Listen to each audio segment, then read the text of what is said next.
राम राम। बहुत झलझुथा देखाई दू ये सेफ्टी टंकी पहला मतलब कि फर्श निकली पानी मतलब कि ऊँचा हुई से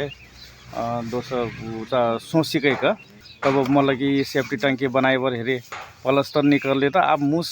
गोगर बना रहे थे हेरे हाम्रो मतलब कि सेफ्टी टंकी ऊँचा प्लास्टर करती हेरी अब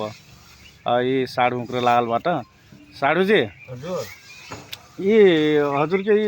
यहाँ मतलब मतलब मुस नहीं खादा सके हैं आप नहीं सीखे अनि दोस्तों वहाँ आसपास जो कैसे करना होता आसपास ये गिनो र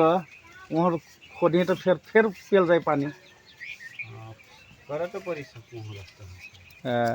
हेरे आप ये बहुत झंझट हो गया से रे पहला मतलब कि ऊँचा सेफ्टी टंकी बनाए बर हाम्रो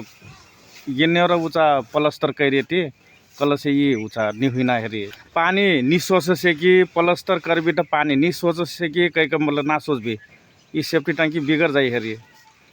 भर जाए कहीं का फिर ना सोच भी ये तो मूस लाग दी था हेरी आप जम्मो मतलब कि आप गिन्ने र खेती बाड़ी बा सबको मूस लाग के पूरा सेफ्टी टंकी भरा कर ख़त्म पार देला हेरी तब आप हमन फिर दोस्त ये प्लास्टर कर पड़ता